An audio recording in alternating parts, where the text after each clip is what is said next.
Hey guys, welcome to our channel. Now, A2 had asked me a question yesterday and I told him I was going to address it in my next video. But now, as my scientific method would dictate at this point, I need to address something else first, and I promise by the end of the night I will put out the video that addresses his question. But first, real quick, I'm going to address two things in one video, which I usually don't do, so bear with me. And I would get right into this, and I'd like to first start out by saying that this theory that we've came to the conclusion of, and I'm not going to speak for my fiance, I'm going to let her speak for herself and do her own video on this. But as to me, to come to the conclusions that I came to, I had to learn a lot that I never learned before, and I had to let a lot of things that I knew to be true go as not necessarily true. That's not easy, especially when, I did my research. I was into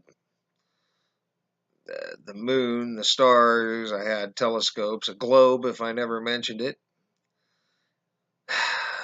And I was into these things, and I knew that we lived on a spinning ball that rotated around the sun, that rotated around the center of the universe, and that was all it could be. And I knew there was only one reality, and we lived in it, and I knew you only had one life, and I knew that, yeah, they said you went to heaven or hell when you died, and that was it, but I always thought you were just dead. Period. End of story. Well, and I knew we went to the moon. I thought that was the most awesome thing. Well, that's where it started, guys, the moon. When I realized when I did the research and realized that that was fake, I still hung on to the fact that we lived on a spinning ball. And that was it. And that was the only possibility. Well, as I came to realize that the spinning ball is a possibility, but probably not a horribly high probability to work to retain consciousness. Because if you, say, got onto a scrambler and they ran it for an hour or two, and you filled that thing, some people are going to vomit and others are going to pass out eventually. And you'd have to stop the ride at some point.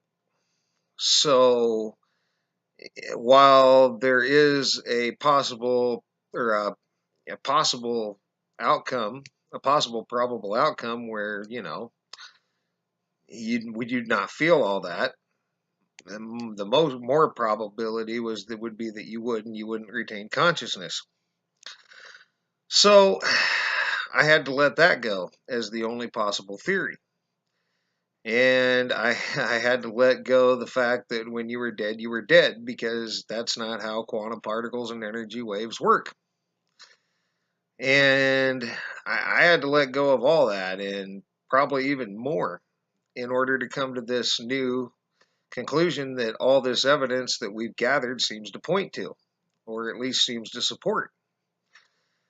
And now I get to do it again, because I know Moneybags and I know Jen's Gems and I know probably several other people believe that, or theorize that you create your own reality.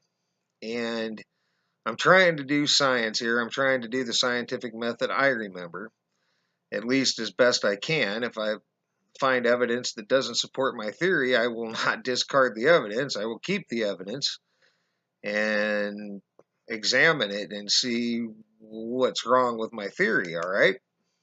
So that's how that works. And I know that you guys, and probably a lot of people have to create your own reality theory, and you create the reality you want with your thoughts and things. And I didn't feel that I had to look into that. I saw evidence all around me that that wasn't the case. I mean, my son's gone, and my friends are several of my friends. My dad they're all gone, and I'm not a millionaire. I work construction, so and if I were creating the reality that I want in my game, I have a game, a 6-player chess game, and I would love that to be out for people to be able to enjoy it and play it. But that's not the case because I can't create the reality that I want. I can do things, and so to try, but that's not the point. The point is I didn't feel like that was relevant. So my fiance told me I wasn't being very scientific, and I asked her how could I research this when all this evidence that I see around me has always told me that's not the case.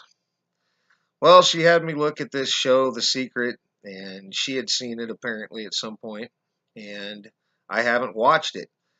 But it apparently, and she says this could be some part of where this theory's coming from. And when I saw the, self-professed scientist and a self-professed author and a self-professed philosopher, bravo, self-professed author. That means you're not even an author. And what that tells me is that you couldn't even get a scientist, an author, and a philosopher to come on your show and talk about this theory. Okay? Let me break it down to you this way. I actually have a copyright. I authored a game. I invented a game. I am not a self-professed author. I'm not a self-professed inventor. I am an author and an inventor. Unpublished, but I would never profess myself to be a scientist. I could tell you that I have evidence that I was very good at science. That doesn't make me a scientist, nor would I self-profess myself to be a scientist or a physicist or anything else like that. But you're dealing with self-professed experts. It basically is what you got going on here. And then I thought, well, what am I? And this ain't. If this is where people are getting their theory, well, this isn't even. But then I got to thinking about it, and all of a sudden today I realized that theory does fit into my theory, and I want to explain that. And I have to let go of the fact that it doesn't, because now it does. And we're going to go back to our old friend, the model, one of our models. All right, you got your less probable outcomes and your most probable outcomes and your more probable outcomes. All right, here's your little probability or your probable outcome points, possible outcome points.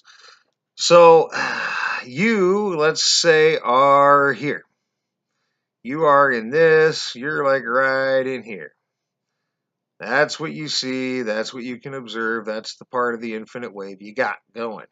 All right? You can transfer to any of these other realities, and it's going to be close to what you got going on now.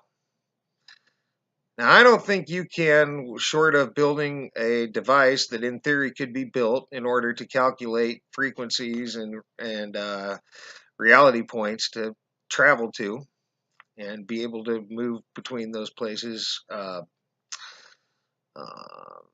at will, let's say. Short of that, I don't think we can actually think ourselves into a reality that we want. But if you say, let's suppose if you have yourself surrounded with shady people, you do shady things. Let's say me. Let's say let's suppose for a minute that right now I'm surrounded by shady people, and I do shady things, and I do things that aren't any good. And this isn't true. I mean, this isn't true of me. But what I'm trying to do is illustrate a point. But let's suppose that right now I want to change that. I don't want that anymore. What I would do is start getting rid of the people that were shady, stop being shady myself, and then I would slowly start to surround myself with people that aren't shady, that aren't doing bad things, and I would slowly start to improve my situation in this reality now. That's in your power. You can do that. And then, if you've done that, here where you are, the probabilities that you did it elsewhere are good. there's going to be less probability, someplace with less probabilities that you did it. And I suppose if you ran out of these to shift to, you'd end up shifting here and everything would be screwed and you'd think you had dementia. But let's suppose now you've improved your situation and now, you hang out with the right crowd, you do the right things, and you shift to a new reality. Well, you're probably still going to be surrounded by the same right people doing the same right things at this in the same flow as you go. And all of a sudden, the theory fits. You can, in fact, change the life around your reality. I don't think you can go to a different reality at will, but I know for a fact that you can change the circumstances of the reality you're in, and that can infinitely flow out ahead of you as you shift, because then you've increased the probabilities that you have done the right things and surrounded yourself with the right people and thought, stayed positive and done all those things. And in that sense, you're absolutely right. All right. In that way, you can create the circumstances you want in whatever reality you are in.